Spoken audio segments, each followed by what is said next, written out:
बिस्मिल्लाहिर्रहमानिर्रहीम। अस्सलाम वालेकुम। उम्मीद है आप सब खैरियत से हैं। आज हमारे ऑनलाइन लेक्चर्स का पहला दिन है for the subject of design of steel structures. क्योंकि कोरोना वायरस की वजह से हमारी क्लासेस डिले हो गई थी, पोस्टपोन्ड हो गई थी, तो इसलिए आज जो हम लेक्चर स्टार्ट कर रहे हैं वो है डिज़ाइन ऑफ टेंशन मेंबर से स्टार्ट करेंगे। इसमें हम पहले डिज़ाइन करेंगे और फिर एनालिसिस। ये लेक्चर बेस होगा नंबर ऑफ वीडियोस पे। ये एक वीडियो में नहीं होगा। अभी मैं मोस्ट प्रॉब्ली ये 3 वीडियोस में इंशाल्लाह मैं आपको कंप्लीट करवाऊंगा। तो स्टार्ट करते हैं। ये डिज़ाइन ऑफ टेंशन मेंबर्स। इसमें हमारे पास सबसे जो पहला क्राइटेरिया है वो हमें समझना चाहिए कि स्लेंडरनेस रेशियो का क्या इफेक्ट होता है टेंशन मेंबर्स में, या उसमें क्या लिमिटिंग, हम क्यों उसको लिमिट करते हैं। According to AISCB1, there is no maximum slenderness limit for the design of tension members.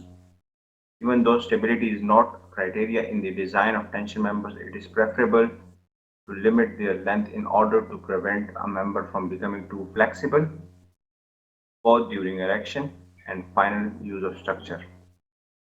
Although हमारे पास मतलब कोई AISC हमें लिमिट नहीं करता कि टेंशन मेंबर्स के केस में हम स्लेंडरनेस रेशो को का ज़्यादा ख्याल रखें, लेकिन इसके अलावा भी स्टेबिलिटी के अलावा भी हमारे पास जो हम स्लेंडरनेस रेशो रखते हैं वो ये देख के रखते हैं टेंशन मेंबर्स के लिए कि ऐसा ना हो कि ये मेंबर काफ़ी फ्लेक्सिबल हो जाए।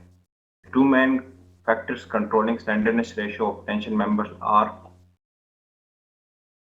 tension members that are too long may sag excessively due to their own weight. कभी कभी इस तरह होता है कि अगर टेंशन मेंबर्स हमारे पास बहुत लंबे हो जाएं, उसकी लेंथ काफ़ी ज़्यादा हो जाए, तो वो अपने वेट की वजह से ही सैग कर सकते हैं। तो इसलिए भी हम जो स्लेंडरनेस रेशो एल और आर जो रेशो है वो हम लिमिट करते हैं। कभी कभी ऐसी पॉसिबिलिटीज भी आती है कि जब वाइब्रेशन फोर्सेस इंड्यूस होती हैं, या तो मेंबर्स स्ट्रॉन्ग विंड्स को रेजिस्ट करती हैं, जैसे कि ओपन ट्रस होते हैं, या ऐसे इक्विपमेंट्स जहाँ पे फैंस लगे हों या कंप्रेसर्स लगे हों, जैसे कि टरबाइंस वगैरह में, तो वहाँ पे भी हम स्लेंडरनेस रेशो को मद्देनज़र रखते हैं और उसको लिमिट करते हैं, ताकि एक्सेसिव वाइब्रेशन ना हो और उस वाइब्रेशन से एक्स्ट्रा स्ट्रेसेस जनरेट ना हो। For members whose design is based on tensile force, the slenderness ratio L or R preferably should not exceed 300, where L is the actual length and not the effective length. वो तमाम members जो tensile force के लिए design करते हैं, तो हम preferably उसका L और R रेशो जो है वो 300 तक रखते हैं, और L यहाँ पे actual length of the member है, ना कि इफेक्टिव लेंथ। ठीक है। The above limitation does not apply to the rods in tension where L by D may be kept to 500. ये लिमिटेशन L और R जो है length divide by ratio radius of gyration, इसकी ratio 300 है। लेकिन in case of road जो कि circular roads हमारे पास हो सकते हैं, तो उसका L by D ratio, length divide by diameter ratio जो है वो हम 500 तक रखते हैं। इसकी कॉरेस्पॉन्डिंग स्लेंडरनेस रेशियो जो है वो होती है लेस देन और इक्वल टू 2000 तक। जो 500 की वैल्यू है, अगर इन टर्म्स ऑफ एल और आर हम निकालें तो ये 2000 की इक्वल आएगी। लेकिन ये यहाँ पे ये बात मेंशन करना भी ज़रूरी है कि ये जो सेकंड वैल्यू है, it is not AISC limit, मतलब American Institute of Steel Construction वाले इसको लिमिट नहीं कंसिडर करते, या ये लिमिट वो नहीं लगा रहे हैं। The advisory upper limits on slenderness contained in ASC Chapter D, Section 1 are based on professional judgment and practical consideration of economics, ease of handling, and care required to minimize inadvertent damage during the transport, fabrication, and erection. ये जो limits हम जो slenderness limits हम लगा रहे हैं, ये professional judgement और प्रैक्टिकल कंसिडरेशंस को देखते हुए हम लगाते हैं। इसमें कोई स्टेबिलिटी इशू उस तरह नहीं है, लेकिन जो हमारा ईज ऑफ हैंडलिंग उसमें भी आ जाती है, इकोनॉमिक्स भी आ जाती है, ठीक है, और फैब्रिकेशन और ट्रांसपोर्ट में भी ये इम्पोर्टेंट होती है स्लेंडरनेस रेशो को नजर रखना। Out of straightness within the reasonable tolerances does not affect the strength of the tension member.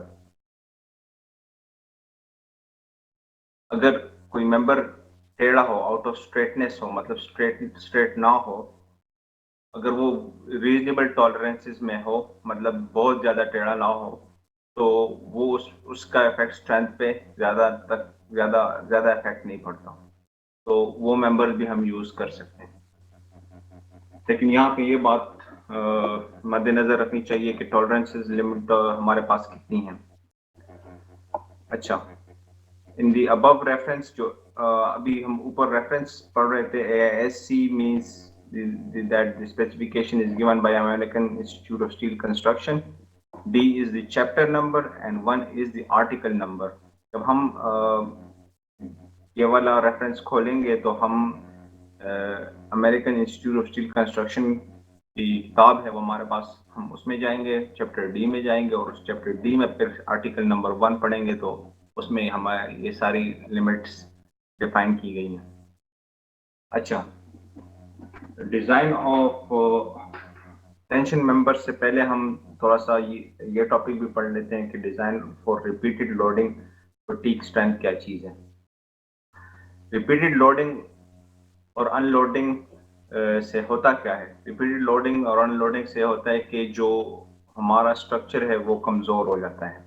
इसकी मिसाल आप ऐसे लें कि अगर आप एक रेस में, मैराथन रेस में 10 बंदे को compete करवाते हैं और उनमें से एक बंदे को आप पहले 5 किलोमीटर दौड़ा देते हैं, ठीक है, तो उसके बाद उसको आप रेस में शामिल करते हैं, तो इस चीज के चांसेस ज्यादा हो जाएंगे कि वो रेस में हार जाएगा।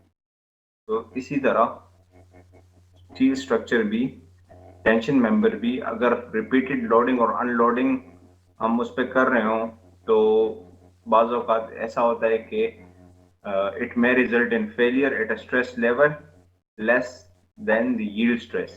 जो उसका yield stress है उससे शायद वो पहले फेल हो जाए, तो इसलिए the term मतलब उसके लिए हम देखते हैं कि कितनी repeated cycles आ सकते हैं। The term fatigue means reduction in material strength and hence failure under cyclic loading. The effect is more pronounced when repeating loads have extreme tensile values.